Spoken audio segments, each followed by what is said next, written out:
Hi hello नमस्कार, मी सुवर्णा स्वागत करत आहे आपलं पुन्हा एका नवीन ब्लॉगमध्ये। तर या ब्लॉगमध्ये तुम्हाला खूप साऱ्या गोष्टी बघायला भेटणार आहे, सो ब्लॉग शेवटपर्यंत कंटिन्यू करा। तर तिकडनं आले होते सासरकडनं, तर मग माहेरी आले होते। तर देवगड आणि शनी शिंगणापूर हे मॅन्डेटरी असतं माझं। तर अमित पण आलेले होते, शिवचे बाबा। तर म्हटलं चला आपण देवगडला तरी जाऊन येऊया।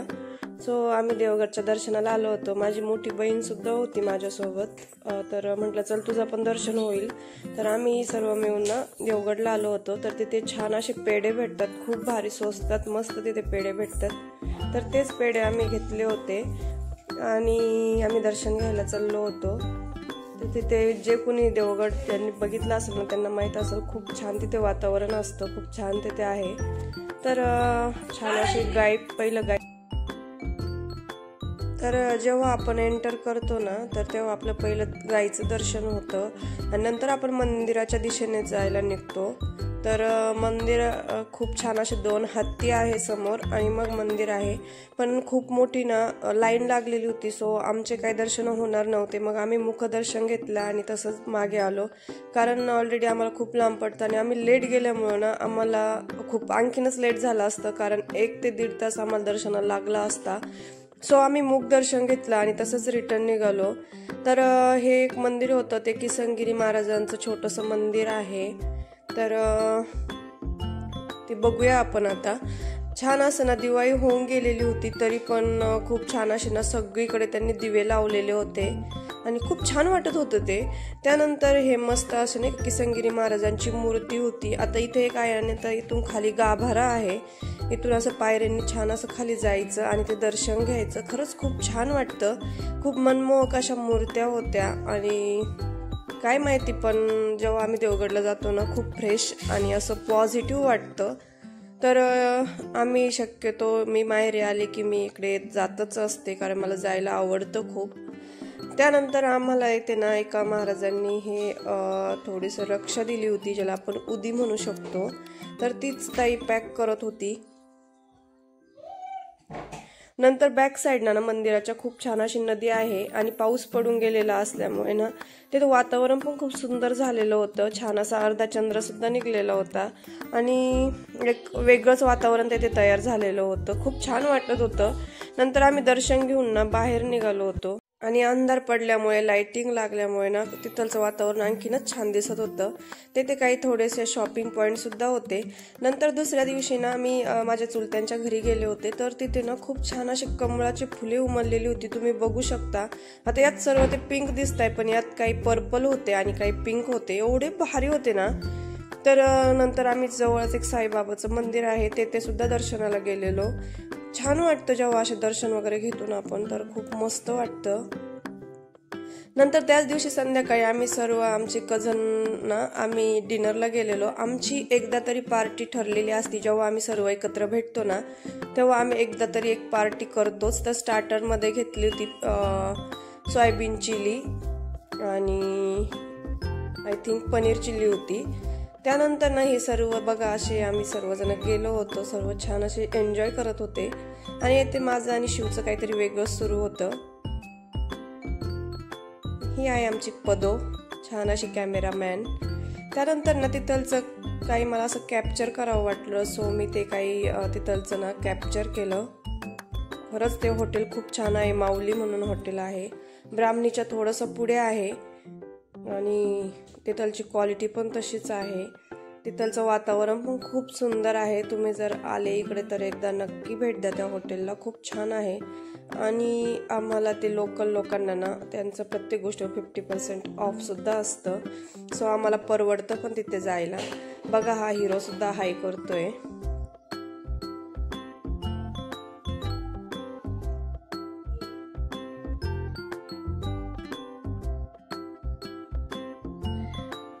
मी काही क्लिक सुद्धा घेतले होते, तर मी ते पुढे ऍड करते ब्लॉगच्या लास्टला।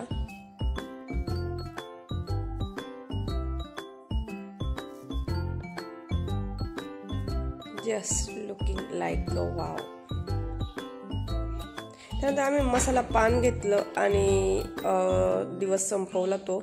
दुसऱ्या दिवशी ना इथे जो पप्पांच्या शेतामधला ना जो मोठा ऊस होता ना, तर त्यामध्ये मध्ये जाऊन ना फवारणी, औषध फवारणी करता येत नाही. तर त्यांनी ना असं ड्रोन पद्धतीने फवारणी सुरू केली होती. म्हणजे मला ना खरं आश्चर्य वाटतं की ग्रामीण भागातली लोक एवढे कसे पुढे जाऊ शकतात आणि गेले, त्याचा मला आनंद सुद्धा वाटतो. कारण तुम्ही विचार करा, हा ड्रोन जो फक्त आपण फोटोग्राफरकडे कधीतरी बघायचो, ते फक्त फोटोग्राफीसाठी यूज करायचे, आणि त्यातलाच एक मोठा असा ड्रोन आहे जो औषध फवारणी करतो. खरंच आश्चर्य वाटलं ना तुम्हाला सुद्धा ऐकून. मी सुद्धा हे पहिल्यांदाच बघितलं होतं आणि याच्या अगोदर सुद्धा ते इथे आलेलं होतं. म्हणजे माझ्या पप्पांनी त्याची फवारणी केलेली होती. तर मला बघून तर खरंच खूप आश्चर्य वाटलं, कारण 2.5 एकराचं पहिलं झालेलं होतं आणि 2.5 एकराचं राहिल्यामुळे ते परत आलेले होते आणि ते मला कॅप्चर करायला भेटलं आणि मी ते तुमच्याशी शेअर सुद्धा करते. तुम्ही सुद्धा पहिल्यांदा बघितलं का ते सुद्धा मला कमेंट करून नक्की सांगा.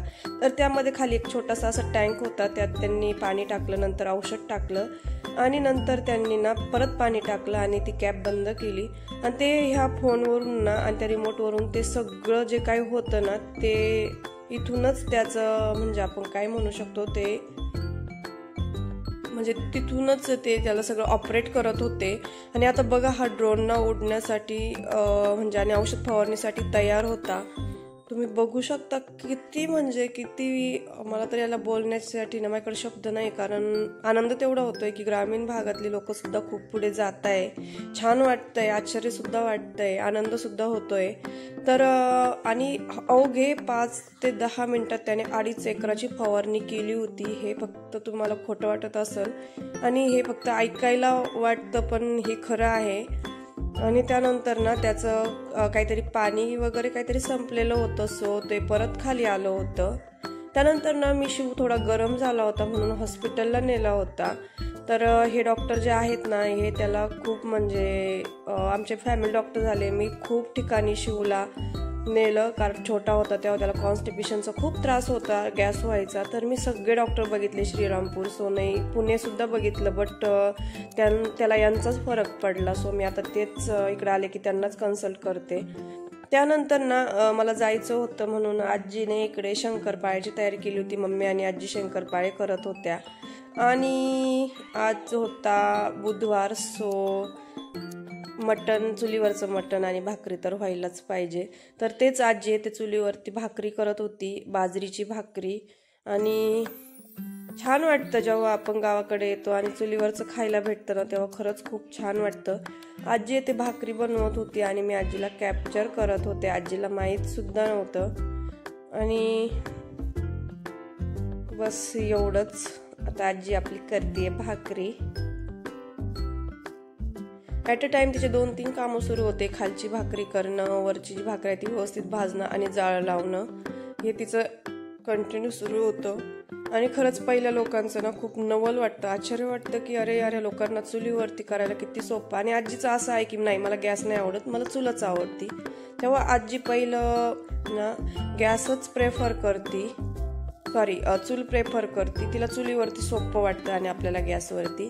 घरात गॅस असून सुद्धा आजीला हे चुलीचं घर आणि आजी हेच त्यांचं विश्व असतं गावाकडे जेव्हा येते तेव्हा. आणि तिला त्यात आनंद सुद्धा वाटतो आणि मज्जा सुद्धा वाटते की मी माझ्या नातवंडांसाठी, माझ्या यांच्यासाठी मी चुलीवरती स्वयंपाक करते. आणि तिला आवडतं सुद्धा ती चुलीवरती करायला. त्याला छान अशी भाकरी सुद्धा तयार होती, तुम्ही बघू शकता.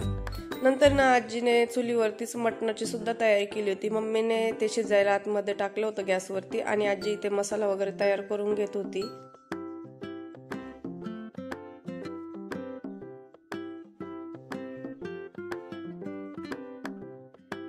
इकडे शिव आणि चिकूदादाची मस्ती ही सुरूच होती. चिकूदादा असल्यावरती आम्हाला कोणी नसलं तरी चालतं, तो चिकूदादाला खूप त्रास देतो. त्यानंतर छान असा ना मसाला तयार होता आणि इकडे मम्मीने फोडणी दिलेली होती भाजीला. आता यात मसाला घालायचा आणखीन बाकी होता, बट खूप छान दिसत होती भाजी. मला काय खूप नॉनव्हेज आवडतं असं नाही आहे, बट इकडे आलं की मम्मी पप्पाला वाटतं की खाल्लं पाहिजे आणि मग ते करतात. छान असं ताटसुद्धा रेडी होतं.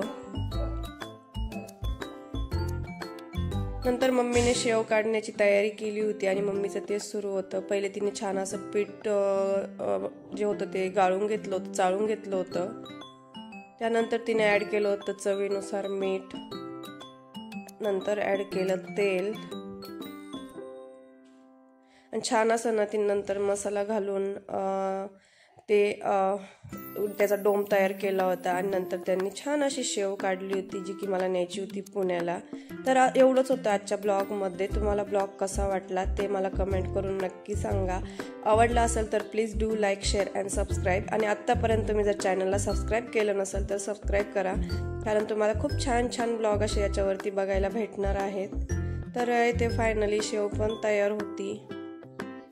अवघे 10 ते 15 मिनिटात मम्मी आणि आजीने शेव काढलेली होती. आणि माझ्या आजीने माझ्यासाठी खूप छान ना एक पातेलं घेतलं आहे पितळाचं, ते तुम्हाला मी नक्की भेटूया अशा पुन्हा परत एका नवीन ब्लॉग मध्ये. तोपर्यंत बाय बाय.